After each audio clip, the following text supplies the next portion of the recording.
نحمده ونصلي على رسوله الكريم اما بعد فاعوذ بالله من الشيطان الرجيم بسم الله الرحمن الرحيم رب اشرح لي صدري ويسر لي امري واحلل عقدة من لساني يفقهوا قولي۔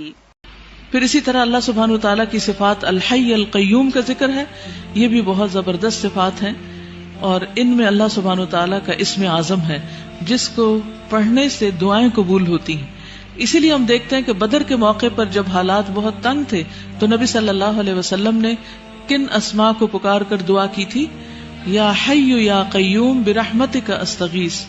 حضرت انس کہتے ہیں میں نبی صلی اللہ علیہ وسلم کے ساتھ تھا کہ ایک آدمی نے دعا کی اور کہا یا بدیع السماوات یا حی یا قیوم انی اسألک، اے آسمان کو عدم سے وجود میں لانے والے، اے زندہ، اے قائم رہنے والے، میں تجھ سے سوال کرتا ہوں، یعنی میں تجھ سے مانگتا ہوں اپنی ضرورت کی چیز۔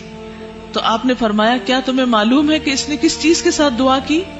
قسم اس کی جس کے ہاتھ میں میری جان ہے، اس نے اللہ کو اس نام کے ساتھ پکارا ہے کہ جب اس نام کے ساتھ اللہ کو پکارا جاتا ہے تو وہ دعا قبول کرتا ہے۔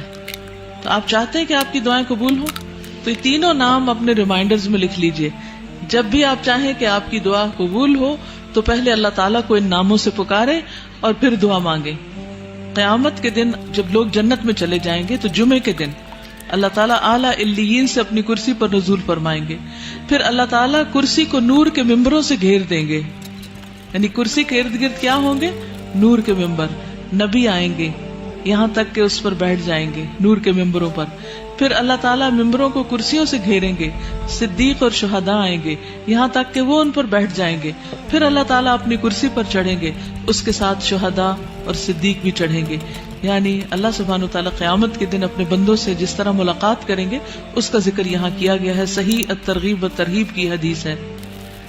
وَهُوَ الْعَلِيُّ الْعَظِيمُ، اور وہ بلند ہے، بہت عظیم ہے، اور حقیقت یہ ہے کہ اللہ سے بڑی کوئی بھی چیز نہیں، اس لیے ہمیں اللہ تعالیٰ کے ناموں کے ساتھ دعا مانگتے ہوئے خصوصاً تسبیح کرنی چاہیے۔ فَسَبِّحْ بِاسْمِ رَبِّكَ الْعَظِيمِ، قسم اس کی جس کے ہاتھ میں میری جان ہے، اس نے اللہ کو اس نام کے ساتھ پکارا ہے کہ جب اس نام کے ساتھ اللہ کو پکارا جاتا ہے تو وہ دعا قبول کرتا ہے۔ تو آپ چاہتے ہیں کہ آپ کی دعائیں قبول ہوں تو یہ تینوں نام اپنے ریمائنڈرز میں لکھ لیجئے۔